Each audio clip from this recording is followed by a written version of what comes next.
Hello good morning friends.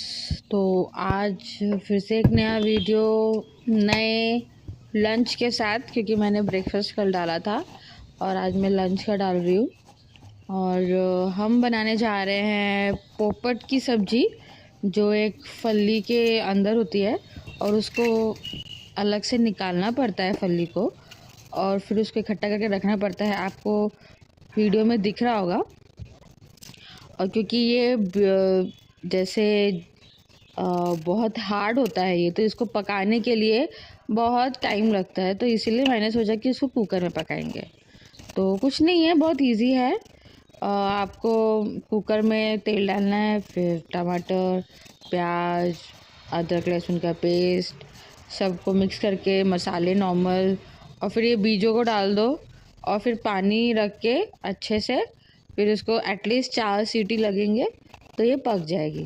अच्छी बनती है, समथिंग डिफरेंट, क्योंकि वही सब्जी खा खा के बोर हो गए, तो इसलिए फिर मैंने ये आज मतलब ये लेके आए थे मार्केट से, तो हमने ये बनाया। और आज हमारा यही था डिनर, लंच, और जिसके साथ चपाती है, चावल है और ये है।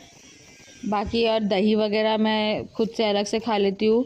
और आज क्योंकि मैंने कल बताया था कि मैंने अपने बेटे को ब्रेकफास्ट में आलू का पराठा दिया था, तो फिर मैंने सोचा कि थोड़ा सा आटा रह गया था, तो फिर मैंने अपने लिए 2 पराठे भी बनाए थे। मुझे आलू का पराठा बहुत पसंद है, तो मैं क्या करती हूँ, जब भी अपने बेटे के लिए बनाती हूँ तो फिर अपने लिए भी बना लेती हूँ।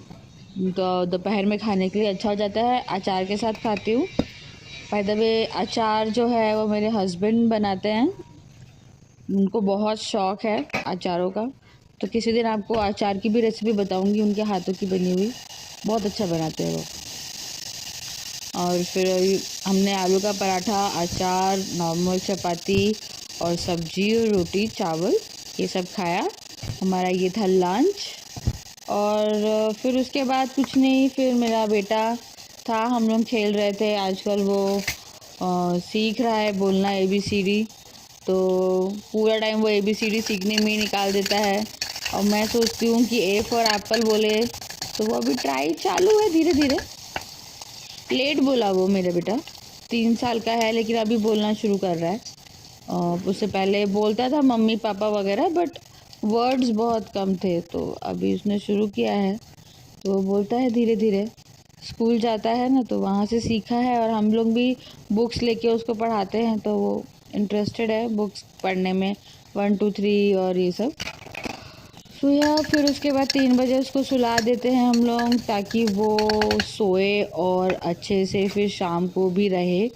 क्योंकि स्टार्टिंग में हमने सोचा था कि हम उसको सुलाएंगे नहीं, और हम लोग उसको नहीं सुलाते थे, तो वो 5 बजे से उसको एक तो नींद आती थी और वो सोना नहीं चाहता था, तो उसको बहुत चिढ़ होती थी, ही और वो उस चिढ़ में बहुत चिड़चिड़ बहुत ज़्यादा चिड़चिड़ करने लगता था। तो फिर हम लोग भी बहुत परेशान, ये हर एक चीज़ में उसको रोना आता था, कि हर चीज़ में रो रहा है चिल्ला चिल्ला के।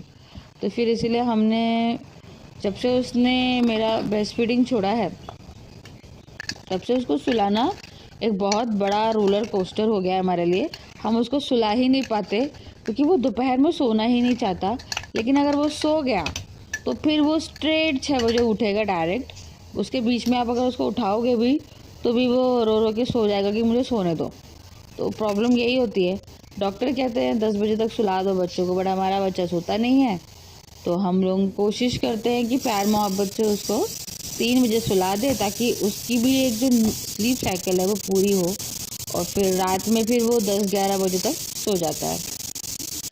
फिर वो सोएगा, फिर वो उठेगा, फिर वो कुछ खाएगा, फिर मस्ती, फिर डांस, फिर इधर से उधर घूमना, मम्मी मम्मी मम्मी करना। और फिर मेरे फादर इन लॉ आते हैं, फिर वो उसको लेके जाते हैं घुमाने के लिए 1 घंटे के लिए, और फिर घुमा के फिर वापस उसको ला के देते हैं। तब तक मैं अपने घर किचन के काम कर लेती हूँ, डिनर वगैरह। मैं तब वीडियोस नहीं बना पाती, क्योंकि मुझे बहुत घाई रहती है। मैं बहुत जल्दी जल्दी सब बनाती हूँ, ताकि मेरा बेटा जिससे पहले कि वो घर पे आए, मैं सारे काम कंप्लीट करके उसको अपना पूरा टाइम दे पाऊँ। तो ऐसी होती है एक मदर की लाइफ। और मेरी लाइफ बहुत ज़्यादा मतलब बंधी हुई है कि मुझे बस नहाओ, खाओ और बच्चा देखो। और अगर आपको खुद को कुछ करना है तो फिर आपको और सुबह 5 बजे उठना पड़ेगा, और फिर आप थोड़ा सा और टाइट रहेंगे, क्योंकि मैं सोती 11 बजे हूँ। फिर 5 बजे उठ जाऊँगी तो मैं सोती कितने घंटे हूँ, तो वो सब भी देखना पड़ता है। You know, I have to look after your health. ये सब करते करते होता क्या है ना, लोग अपनी हेल्थ नहीं देख पाते, और उस चक्कर में फिर क्या होता है, लेडीज़ को बहुत ज़्यादा प्रॉब्लम आने लगती है। तो मैं वही सोचती हूँ कि नहीं, ठीक है, बेबी का देख रहे हैं हम लोग, we are taking care of him, but apart from that you have to take care of yourself also, क्योंकि वो बहुत ज़रूरी है। नहीं तो आपकी तबीयत ख़राब होगी तो फिर बाद में प्रॉब्लम तो आपको और आपके बच्चों को और आपकी फैमिली को ही होने वाली है। तो बहुत इम्पॉर्टेंट है अपने आप को केयर करना, एंड एक बहुत अच्छा हस्बैंड होना बहुत ज़रूरी है। आज के ज़माने में जो कुछ भी हम सुन रहे हैं, देख रहे हैं, जैसे जैसे चीज़ें हो रही हैं, उस हिसाब से तो हस्बैंड का अच्छा होना और हस्बैंड का बहुत अच्छा होना बहुत ज़रूरी है। क्योंकि आजकल जो आप लोग न्यूज़ सुनते हो, जो जो दिखाते हैं कि इसने इसको मारा, उसने उसको मारा, लड़कियों के साथ तो पहले से हो रहा था, अब आजकल लड़कों के साथ भी हो रहा है। क्योंकि लड़कियों की सहने की जो शक्ति होती है ना, वो अब बहुत कम हो गई है। अब वो सोचती हैं कि हम ही क्यों हर चीज़ में पीसे, इन्हीं को ना पीस दें। आजकल बताए, ये एक गाड़ी है जिसमें अगर मैं एक व्हील हूँ तो हस्बैंड एक व्हील है, और हमें सब कुछ बैलेंस में चलाना है। और अगर आप अच्छे हो और आपका हस्बैंड अच्छा नहीं है, in what sense I am talking, कि he should take stand for you, whatever be the problem in your family, you know, he should with his family sit and solve that problem. That is very important. And I think people are not ready for that, you know, they are not ready for that। और वो सच में उसके लिए तैयार नहीं है, वो बैठना नहीं चाहते, वो बात नहीं करना चाहते। और मैं बताऊँ आपको, अगर पता है कि हमारे तरफ से कभी ऐसा, मतलब हमारे पेरेंट्स, लड़कियों की तरफ से पेरेंट्स की तरफ से कुछ हो रहा है, और आपको आपके पति को बोला कि आपके पति ने बोला आपको कि मुझसे पता है कि ऐसे ऐसे बात हुई, I feel very disrespectful, so you go and talk with them and tell them that you you shouldn't have talk like this, you know. तो उस चक्कर में फिर प्रॉब्लम ये हो जाती है कि हम जाके फिर भी बात कर लेते हैं कि नो, वो ऐसे ऐसी बात थी, ऐसी। But boys are not ready for this, they are not at all ready for this.